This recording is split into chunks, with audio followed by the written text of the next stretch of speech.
Uh, this is a continuation to what we've kind of gone through in our first three sessions, where we have seen at a strategy level how do you start with a digitization process. We've gone through a case study where we saw an e-commerce company, and I think we deep dived into the digital marketing processes and stuff last week with Riddhi. So this is more in terms of thinking at a overall digital transformation strategy, and majorly I would like to touch upon the tools and processes that we can look at from an SMB angle. And these are very simple tools, very simple softwares, out of the box solutions available out there. And how can we actually combine all of those to kind of get the maximum out of the entire process? More than happy to answer questions on the fly, or of course, I'll have 10 to 15 minutes at the end of the session to kind of answer all your queries. So just to start with, use the agenda, the digital transformation model for SMBs. What it kind of is a guideline to start and how to approach a digital transformation. Understanding the customer journey. Typically, I think you've gone through this a couple of times earlier on, and most of you already know it. But let's go through and how does that affect the approach of digital transformation? So how do you approach it? The tools and softwares, like I said, we'll deep dive into that. One of the major concerns or areas that needs to be considered when you're looking at a digital transformation project is cost and budgeting. We don't want it to be something that goes on for a longer period of time and eats up a lot of budget and doesn't really yield the results that are expected. So that's something that we can consider, especially the pitfalls and the main areas that need to be looked at when you're doing a digital transformation journey. And then last, we look at a general case study. Within ourselves as Kailas, we've started up, though being a bigger organization, we treat Kailas as a separate business unit. For us, it's a SMB and a new startup. So we look at the different softwares and stuff and smaller tools that we have built around the ecosystem that we're using, and how they have helped us kind of manage, scale our business over the last 5 to 6 months. Okay. So to start with, here is a digital transformation model at a high level. So four main pillars to it. When you look at the index and how mature is an organization to kind of jump onto a digital transformation journey. So it starts with strategy. So digital strategy and organization. So how is the company approaching digitization? What is your digitization strategy? So what are your key goals? Essentially, what you need to look at is at your industry, what you are doing right now. Where are the gaps in terms of whether it's in sales, whether it's in marketing, whether it's in advertising, or whether how you're engaging with customers. Are you looking at a transformation to majorly impact your top line or your bottom line? So if you want to improve efficiencies, one more angle that you need to look at is the finance and cash flow angle. What different stuff needs to be done to ensure that you are on top of your finances, and what digital tools to use them. So it essentially means look at a holistic picture, deep dive into what are the gaps at every level when you're planning your entire organization transformation journey. And once you have a gap analysis is when you can actually think about a strategy. So that's digital strategy. We'll deep dive into that in the future slides. Second is processes and governance, and equally important is the people and skills. So processes and governance, at what level of automation, standardization, the process and process transformation is the organization right now? What part of it is already digitized? So every function, if you look at it, so if you're talking to customers, servicing them, what parts of it is done through a software platform, what of it is done through just an email or SMS, and what is done over phone calls or offline?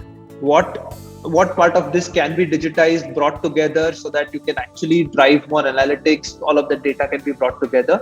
Where is your maturity level in terms of the overall process? And which processes, one of the most important features again is which process of these can be completely automated, right? So the expectation is to automate most of it, but how to go incrementally improvising and improving on your automation process and throughout that journey, and how much time and what value it yields for you in the business is something that we have to look at. So these are some of the high level questions and how do you approach them. If you can write answers today or after this session for some of these questions, I think that will give you a better approach or better clarity in terms of how to approach your transformation journey. Next is people. I think one of the most key pillars to any organization is the people strength that we have. So do we have the right skill set? Do we have the capability within the team? Have we hired right? Maybe you want to transform your business and sales, your sales process completely or your marketing process completely. You want to adopt digital, but do you have the tech? Do you have the analysis or the team within the organization, or do you have a partner in an agency or someone who can actually help you go digital, whether it's doing advertising online or whether leveraging e-commerce or anything related to that. So it's important that you understand and build that capability over a period of time within the organization, or work with partners. So there are again partners who are very specific to every function that you're looking at. Again, there will be partners who are focused on SMBs specifically and understand the pain areas for SMBs. Someone like a Kailas, for example. So it's important that you work with them. Again, from a talent perspective, looking at the right hiring strategies, what kind of KRAs and OKRs are being set for the team when you're hiring them. How do you retain the right talent? How do you groom your talent? What kind of investment needs to be done in terms of upskilling the team, in terms of learning and development, whether creating leaders or technical skills for anyone in the team is something that we have to consider. Are there any other sources that can be tapped into while looking at digital upskilling? Also, like I said, whether you can work with partners, there is gig economy now, you have freelancers, there are other portals online where you can actually go and directly leverage freelancing or people who can work on projects rather than being hired full time. So digital skills and people is one more angle that we have to look at. And finally, it's digital technology. Generally, what people believe is when you say digital transformation, everything has to be tech. But that's one key pillar, but there are other three pillars that we have looked at. And finally, when you know about what goal you're setting for your digital transformation journey, what's your strategy to get there, how are you going to implement it, what are the processes, what are the people, once you know all of this and this is well documented, is when finally you should start looking at a technology side of things. So because you'll have a plethora of things available out there when you look at digital technology. It's probably the last thing that you should worry about because it's going to be available out of the box, and there are a lot of other vendors and software providers who will help you leverage it once you know the exact goal that you've set for your digital transformation. So that's a model that we think works for SMBs, something that we have been adopting here and while working with our clients as well as while working on Kailas itself. I've got also Vinayak on the team on the call today. So Vinayak, if you want to add anything on this slide. Yes. So my video is not that working properly, so I'll speak. Like Ketan mentioned, so it's a journey, right? And it's change management. So for any organization to go from doing certain things manually to automate and bring in tools and technology to aid the efficiency or enhance the efficiency of existing, or at some places it might require replacing people with technology. So there could be a lot of resistance and from within the organization of that, because any change that you bring in to the existing set which people are used to, so there will be resistance, and hence apart from like the framework, major change that requires is the mindset, and which I think has to come in from the leadership, and like they need to adopt to more digital. Like if you are at a leadership position and if you ask for paper report or like all of that stuff, right? So you can't expect the team to like go digital or like adopt tech and tools, right, which will replace certain things which they are used to.